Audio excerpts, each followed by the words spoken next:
Want to add high-end style to your entryway without the designer price tag?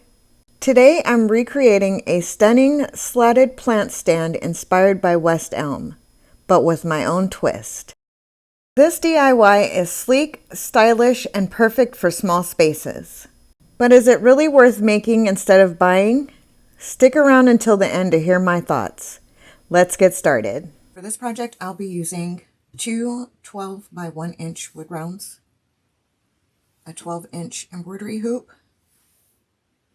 inside corner wall panel moldings, and Waverly wax in antique and clear. So the first thing that I want to do is to find the center of this circle, or this round, this wood round. So I'm going to go ahead and do that. And while I'm doing that, these wood rounds I got from Hobby Lobby, and they are $11.99.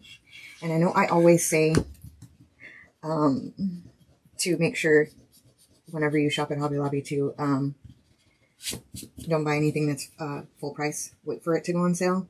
Yeah, this time I didn't follow that rule because I was afraid. There was only 3 of these, and I know I needed 2. And they went on sale, and I got a little bit afraid that I might miss them if I waited and went back.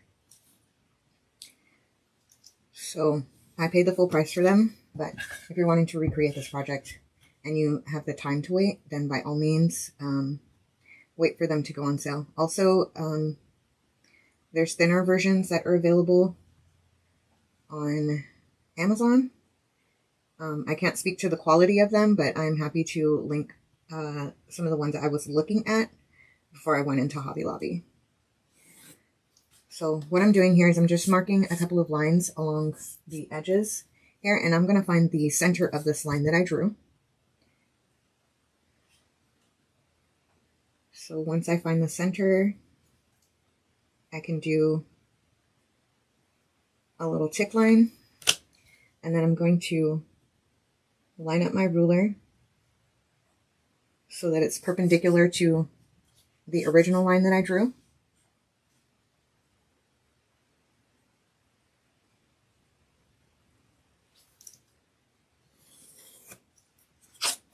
And there's one line. Gotta mark the center of this one next.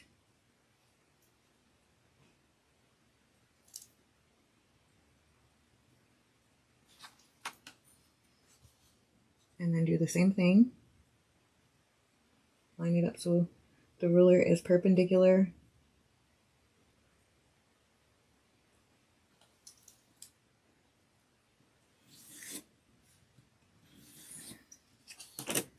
And so now I have the center marked here. So I'm going to erase this line now that I don't need it anymore. And now what I want to do is to section this out again, so it's into 8 sections here. So I'm going to make my ruler line here match up so it's about 1 inch on the 2 lines, and it also is bisecting the center. And I'm going to mark that area, and then I can take my ruler, line up my 2 marks,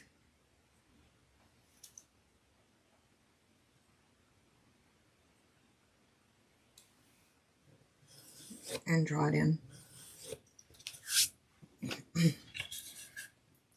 So you can see here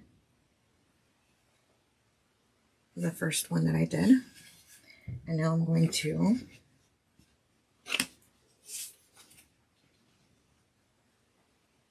line it up again so that it is bisecting through the center, but I still have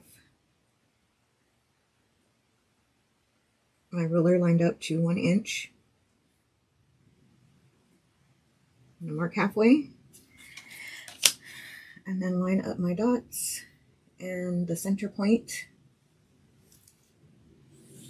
and draw my line. Okay. So there are the lines. Okay, so next what I want to do is look at marking these up. Now I do have a couple of them cut already. They're just off to the side. And I did make a little diagram of what I wanted my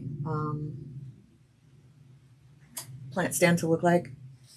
It probably doesn't make sense to anyone else, but I'm going to go off of my plans there. So I want the top shelf to be 7 inches from the top, and then the second shelf to be 5 inches from the bottom. Okay, so I'm going to mark on all of my boards here. I'm going to mark them on the inside. So where it cups. Let me see if I can get it on screen for you. You can see how it cups there. That's where I'm going to be, that's the side I'm going to be marking. I'm marking it up. Okay, so 5 inches.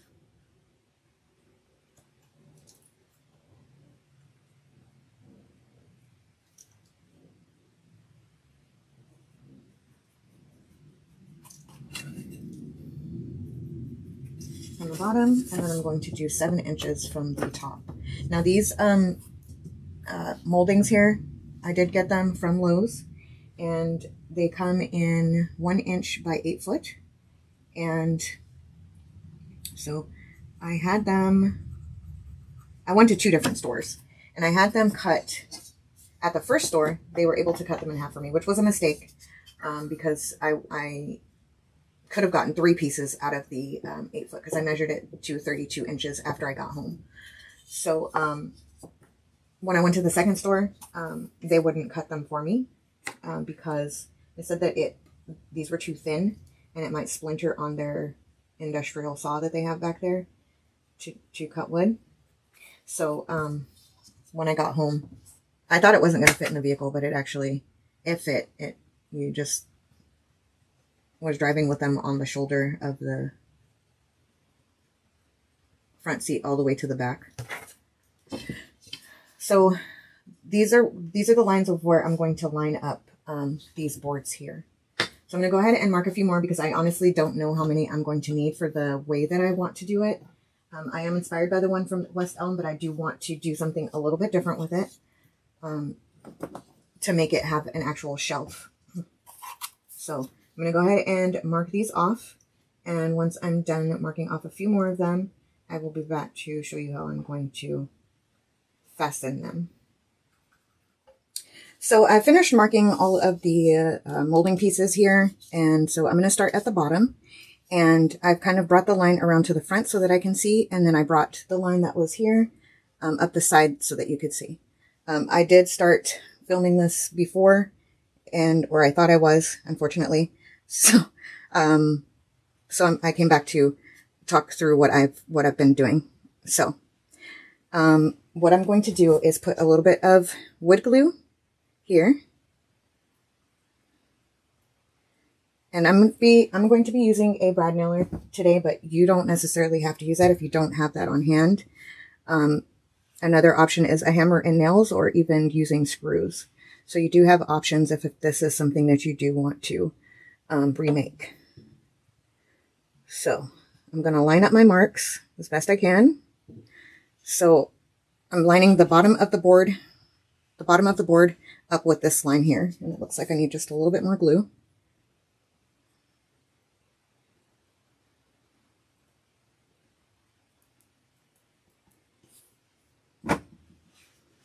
Okay, so I'm lining it up as best I can. And I'm going to take my nailer and I'm just going to secure that.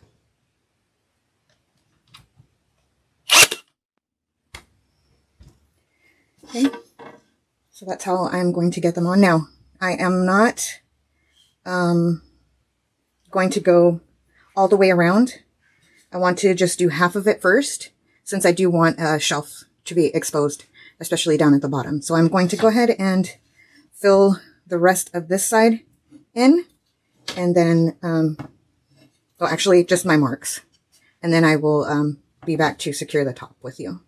Okay, so I've got it turned around now to where I can go ahead and do the front. And I do have this can of paint here because I need an extra hand that I don't have.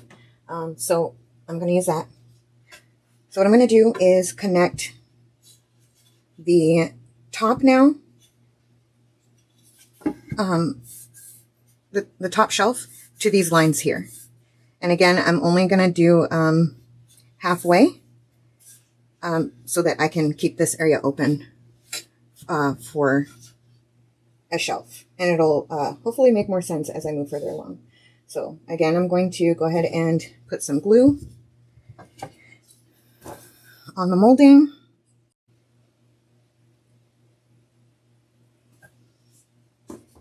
Okay. I'm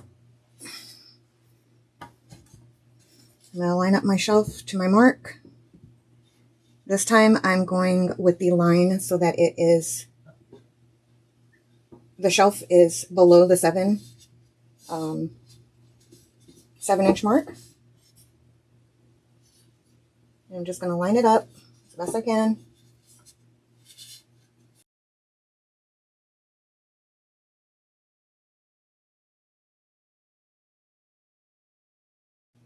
I'm going to go ahead and tack this in place.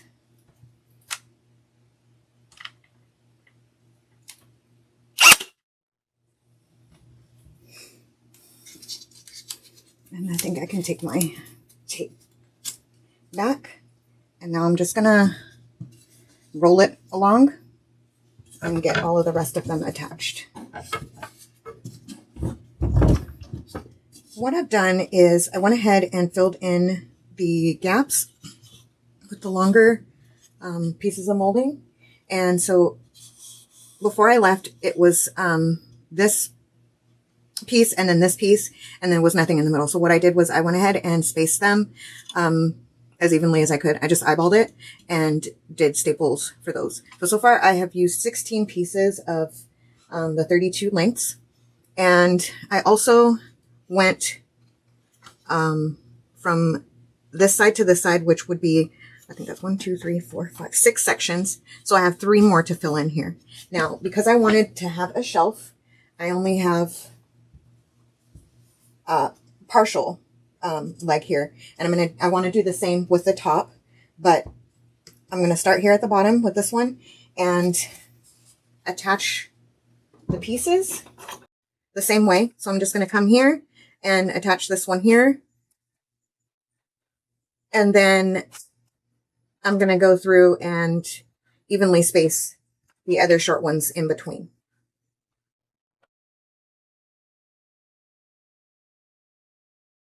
Okay. I did kind of abandon the glue because it was giving me more troubles to get the pieces of molding on. So I'm going to go ahead and stay with that. And then what I'll do is after the fact, I will go in and just squeeze some glue into these areas. But I was just having a really hard time holding the piece with the glue. And so this project is totally doable without someone, but if you want it to be a little bit easier, I would recommend getting some help. So I'm going to move this a little bit closer to the edge so that the brad nailer can get in there.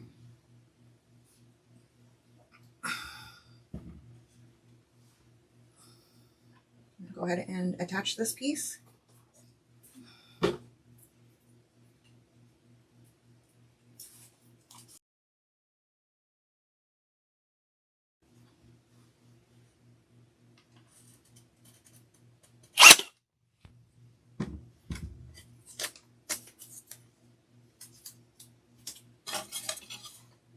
Okay. So now what I'm going to do is just eyeball these here. Move this back a little bit. And these 3 sections, I'm just going to eyeball them to where I need them to be. And then I'm going to brad nail them in place. Next, I want to address the bottom of the plant stand here. And I have a embroidery hoop that I'm going to be using. And what I'm going to do, and this is, first of all, let me tell you what size it is. It's a 12-inch. So what I'm going to do is kind of just slide it in here to get a fit. And where I want this to land is pretty much at the bottom. So if I'm looking at this, I'm looking at this peg here where they're overlapping each other. So I'm going to mark about, let me make sure.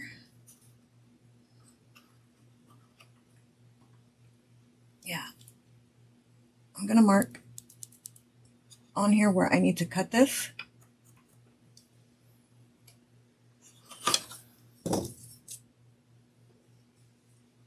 Okay. And I'm going to see, let me see if this is easy to come out so I can tell you, because I want to take this off, and it used to be attached with screws, but it's not that way anymore. So I'm going to just see if I can pop this off without breaking it.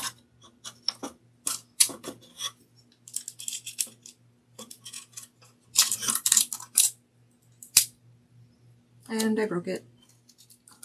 Okay, I'm going to struggle with it anymore. I'm just going to cut this side off.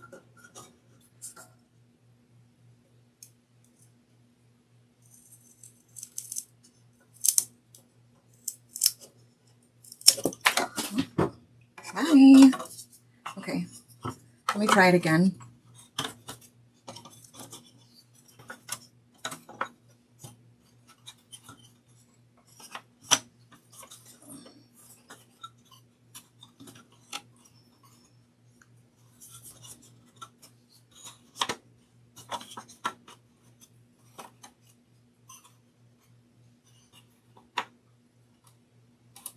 It's still overlapping a little bit, but I don't know if I just cut this end off,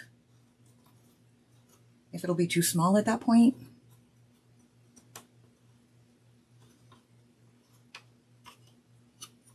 I guess I just have to do it and see.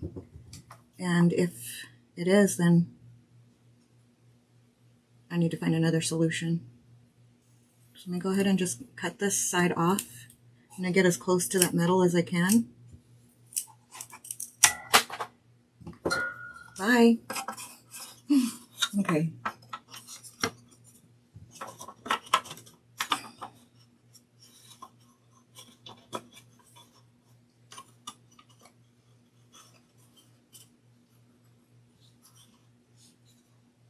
You know, I think if I line it up just right,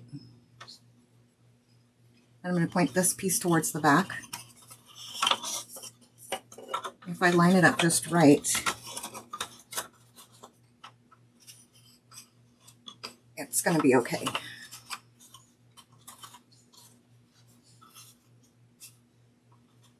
Yeah, I think so. Now you can avoid having to use the embroidery hoop if you want to cut out your own circle out of wood.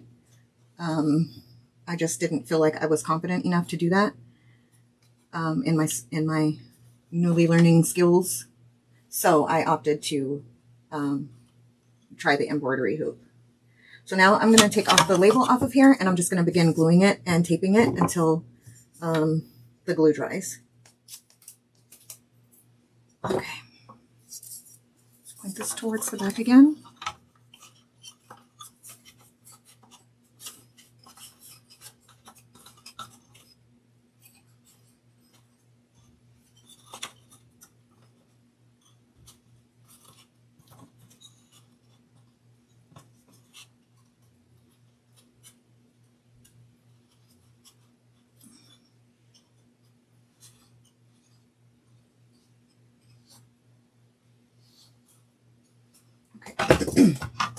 Excuse me. I'm going to turn this so I can see it a little bit better. Okay.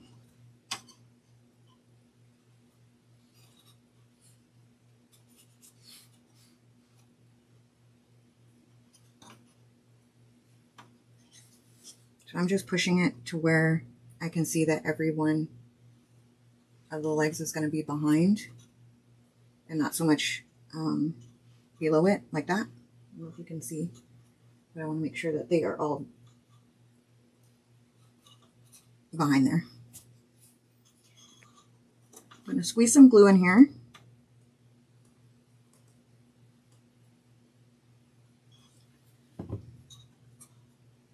Should probably do a couple at a time. And I'm just going to bring it back into place. And I'm going to use some painter's tape.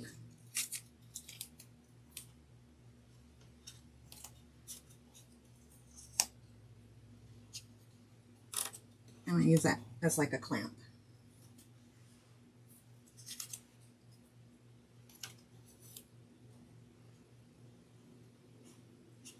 Okay, so I'm going to go all the way around doing that.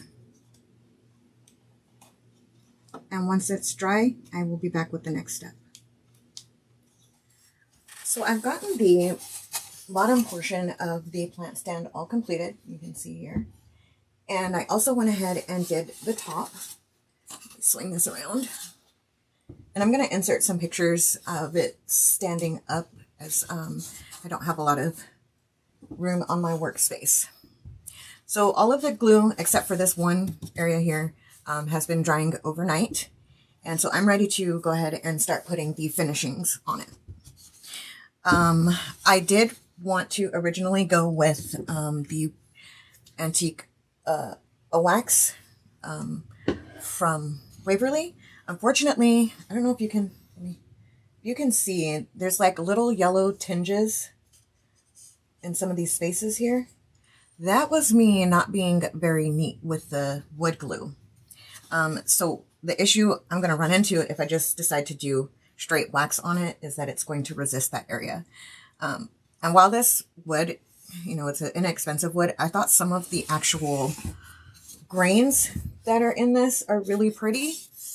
So I really have to say that if it wasn't for me not being neat with the glue, I think it would look fabulous with just the wax. But we can't go that route.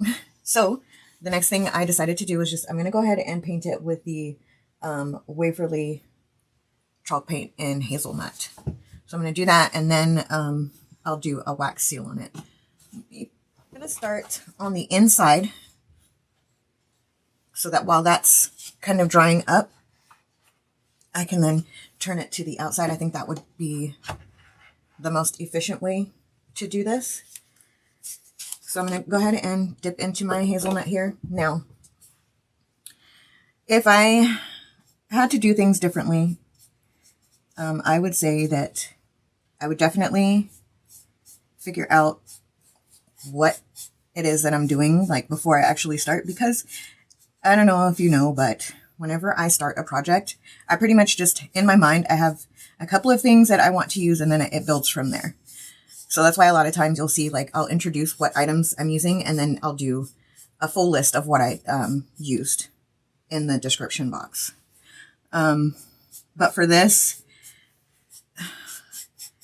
I should have gone in with a more solid plan. I mean, we made it in the end, but I feel like I could have really benefited from an actual plan. With that said, what I would do different is I would definitely cut my own rounds, because I think I could have made them wider, so that at the top, instead of it just being the embroidery hoop, it would be something more substantial that I could actually put brad nails into and glue. So I would do that, and then I would start at the top and work my way to the bottom. And the reason why I say that is because my cuts weren't all necessarily even. Like, they were, you know, a little over 32 inches, a little under 32 inches. So, I mean, there's margin for error anytime, you know, human gets involved. So that was part of the reason why I'm saying I would definitely start from the top going down. That way the top, I wouldn't have to fool with cutting these down to match, to be flush, I should say, with the hoop. So that's one thing that I would definitely do different. The other thing I would do different is definitely be more careful with the glue. Because now, because of the glue, I'm having to paint this rather than just go ahead and stain it. So those are the things that I was thinking about while I was finishing this up. So is it perfect? No, it's not perfect. It was never going to be that. But I do really like the results so far. I think it's a very nice piece, and I've enjoyed my time making it and learning about, you know, different tools I can use. And well, that's pretty much it. So, let's see. I don't know if I mentioned this before, earlier on in the video, but this, what I did was a search for plant stands that I would like, and I found this one here on the West Elm site.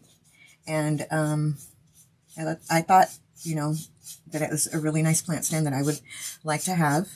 But I just felt like I wanted to do something a little bit different with it, to have a shelf in there so that something more decorative could be there, or maybe even another plant. One could be at the top and one can be at the bottom. So I wanted to have a little bit more versatility with it rather than it just being one tower sitting there. So once I saw what it was, I then actually looked to see if anyone had made one or duped it, or however you want to say. And I did find a video that was fairly recent. So I will link the page, the channel, sorry. And I'm just, let's see, I thought I wrote it down somewhere. I'll put it up on screen, who the, just kidding. They, it's Emmy Lou Designs on YouTube, and they have instructions on how they did it there. So I kind of went based on that. So they were inspired by this, the plant stand from West Elm also. So I did, you know, follow their instructions basically. But then I decided I wanted to do this opening here. So if you're interested, I will be sure to have it, their channel video linked in the description box below. So those are just the thoughts I was having, and where I got the instructions, at least for the solid part of it. So now I'm just going to go ahead and finish painting this from the inside out, because it is going to take me a little bit of a minute here to go ahead and get this whole thing painted. And I will be back when I'm ready to seal it. I have finished painting the plant stand, and I did about 2.5 coats, meaning I did 2, but then I went back and touched up some of the areas that were not fully covered enough. So now what I want to do is put some wax on it, and this is going to seal it. And I have mixed a 50-50 or 1-to-1 ratio of the antique wax and the clear wax from Waverly. I'm going to go ahead and add that on there. Now, the reason why I'm doing this is because I'm not completely sold on the hazelnut color. I just feel like it's a little drab. Here's the mixture. So I'm going to see if I can make this look a little bit better. Now, I did take an image here, and I'll put that up, of what it looks like before. And then you can see that the paint, not the paint, the glue, that wood glue, is coming back to haunt me again. But there you can see that there's a sample piece in the middle with this mixture on there, and I rather like that. So now I'm going to go ahead and add that on there. So I'm going to go ahead and put this on here with the world's smallest brush for this area. And I'm not going to wipe it back or anything. I'm just going to put it on there and then do long strokes, sort of like that, to make sure that there's no places where it's kind of pulling up. I'm just going to put a thin layer like this all over the entire thing. And then I will be back with final pictures. So after approximately 24 hours of work and spending about $104 on materials, was this DIY plant stand worth making instead of buying? For me, absolutely. Not only did I save some money, but I was able to completely customize it for my space. The added shelf gives it more functionality than the West Elm version, and I love the creative process of bringing this design to life. That said, if I were to do it again, I'd definitely look for ways to cut costs on materials to make it even more budget friendly. What do you think? Would you DIY this or buy it? Let me know in the comments. And that's it. This DIY stand is the perfect addition to my small entryway, and I love how it turned out. If you missed part 1 of this makeover, I made some beautiful barn quilts and a space-saving wall-mounted coat rack. If you haven't seen it yet, go check it out. And don't forget to subscribe because part 3 is coming soon, where I'll be wrapping up this makeover with final details and a stunning painted rug. Thank you so much for watching, and I'll see you next time.